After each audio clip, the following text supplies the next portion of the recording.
Sheikh Jabir sababa ololak meydara deemu jiro mana akhimat milme duwati warana med jira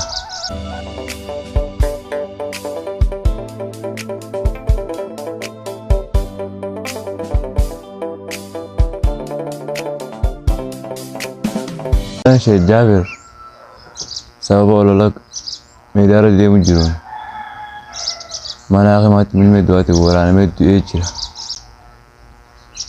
Berarti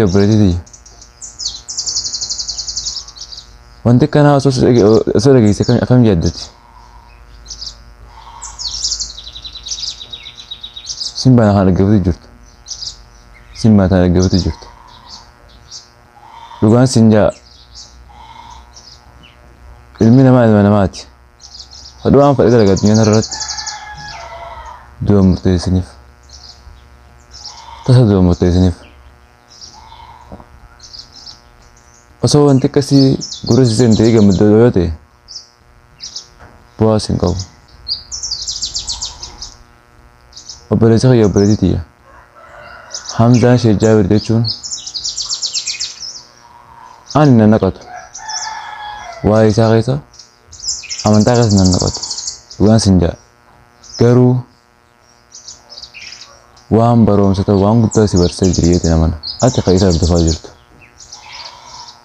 Isa hordoftee isa arrabsita isa hordoftee isa jibbita namni nama jibbu bar nama hordofu obboleessa kiyya dhugaa feete taanaan Hamzaa Sheikh Jabir akka du'u hin fadhinin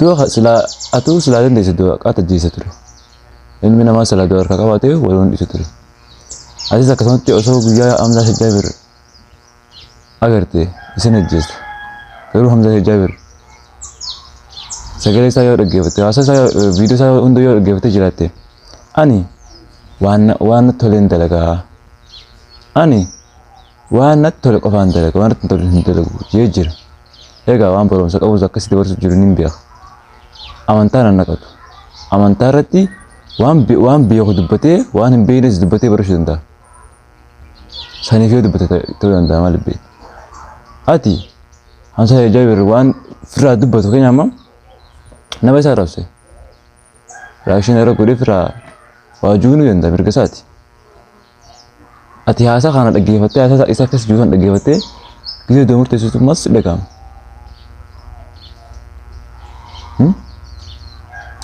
dhugaa barbaaddu yoo ta'e dhugaa feete yoo ta'e Hamzaa Sheikh Jabir baroomsa guddaa irraa barattee jirtaati. Du'uufis maaliif ilmi namaa aduma du'a amma umrii sanatti Rabbiin nurraa hin ajjeesin. Rabbiin mana hidhaatti mana akhimaatti fayyisee nuuf haa baasu. Abooti.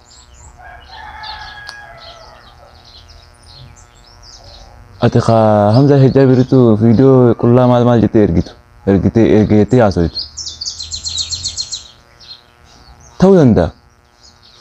Garuu gisee akkasitti nama mana akhimaa jiru isaa akkasii godhattee dubbattu. Maaltu si dhaga'amati? Akka wanni jeetti mana murtii gurraacha irratti yoo dubbatame isin fooyyeti jee yoo dubbate beektaati. Mana murtii gurraacha irratti yoo irraa dubbatan ni fooyyeti jee dubbatu danda'a. Manni murtii gurraachaa Hamzaa Sheikh Jabirin kan fuuldura deemu malee haafuun si galaan ni dhageessa waan hundaa dhugatti hin fudhatinaa isiniif gala.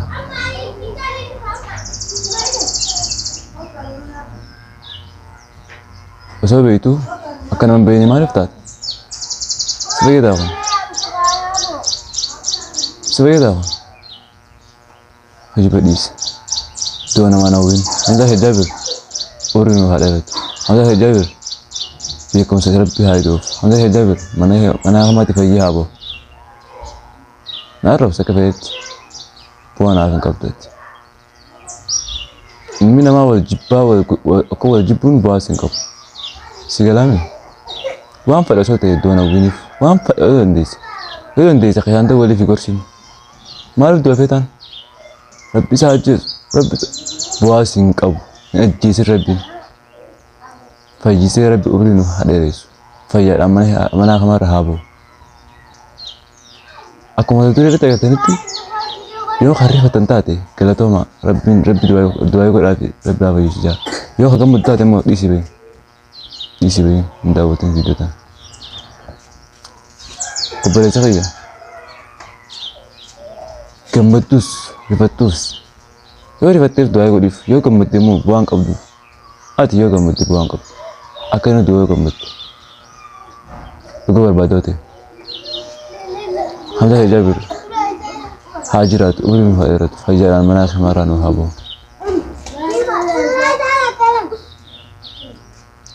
Anahu, angga kana wantin berdepan. Orang social media harus di marketing, dan itu akan menambah itu dan asli. Dua nama ni fadin, dua nama ni fadin, dua ti nama ni fadam tu. Akka fadin waktu itu dua ni fadin. Rabbin fajise mana ahmatun habas, anda hejab. Ega tu kenya. Yo hamzah hejab jibul te, malah visinje. Ani amantara nakat ilmu nama. Barumsa guddaa irraa barachaa isa jibbite barumsa guddaa irraa barachaa isa akka duufeetan maal jechuun bu'aas qaba bu'aas hin qabu kanaafuu akka Hamzaa Hijab iddoo hin feene du'aa godhaaf rabbiin fayyisee nu haa baasu akkuma agartan sooshaal miidiyaa irraa turee jira dhiyoon tana sooshaal miidiyaa irratti itti roorisuudhaan mana kanaa keessa taa'ee viidiyoo waraabee qooyaa siraa hin baya gurbatti nyana jeenii gurbaasan itti haasee akkuma inni jeetti dhugaadha waan hin taane irratti dabarsuu danda'a. Ani hin jenneen jechaa jira. Kun barbaachisaadha. Sababa inni isin duuteef inni illee dubbisuu qaba. Waan akkanaaf irraa muraa. Waan anis hin jaa du'a hin fadhinaan duutii namaa hin fadhamtu. Hawajaaf godhaadha. Warreen sooshaal miidiyaa irratti akka du'a inni duufee ta'in Rabbi saajis maal bu'aas hin qabu kun ati soduuta maal su dhagaamate ati du'i akka inni duufeetu ati du'i maaliif namni hundi ni du'a yeroo isaa eeggatanis akka amma du'u hin fadhiniin ati jetteef hin du'u kanaafuu waan jettu kana itti yaadii jii du'a hin fadhiniin Hamzaa Hijab Rabbiin fayyisee mana hidhate mana akhimaatti si haa baasu obboleessa kee du'aa isii goonaa Rabbiin fayyisee mana hidhate si haa baasu namni dhiyoon tanas waa'ee inni wanti takka irratti haasee maali viidiyoo jaalmarroo irratti haasee innis maal akka jeeratti raashina godhee itti haasee itti miidhin jira akkuma sanitti innis arraan tana haakama turee gisee namni du'u isaa hojjeteetanii olola ooftan bu'aas hin qabu ati ka viidiyoo san dhageessiste biyyoo san sababa biyyoo san duutan mataa keetiif ati ilmi namaa akka ilma namaatti waa yaadu irratti hin fakkaatu erga itti dawwalte itti haasoyte gaafatteen deebitee Hamzaa Hijab harka keessaa qabatti maaltu fide kana maaltu fide qullaa isaa akkas erge jettee haasoyte hin kijibe firaa yaastasi ani isiis dhagee isas dhageemti yoo dhugaas dhageesse isa isaas baasi sagalee isaa akkasumas baasi haaseen kijiba yaasin viidiyoo kana hanga dhumatti yoo daawwatte wanta fuulduratti argamu irraa xiqqoo fakkayyeen argama borobsanii argate yeetiin yaada Hamzaa Hijab umrii dheeratee mana akhimaatti fayyadhan nu umrii dheeraa isaa nu haa dheeressu obboleessoo du'a hin fadhiniin du'a ati harkaan qabdu nagaatti naaf tura yoo sin taane ta'e humantii hin kakaayin beeni nagaatti yoo si ta'e like share subscribe godhuudhaan gargaara assalaamu alaikum warahmatullaahi wabarakaatuh nagaatti tura Hamzaa Hijab uruu nuuf haa dheeratu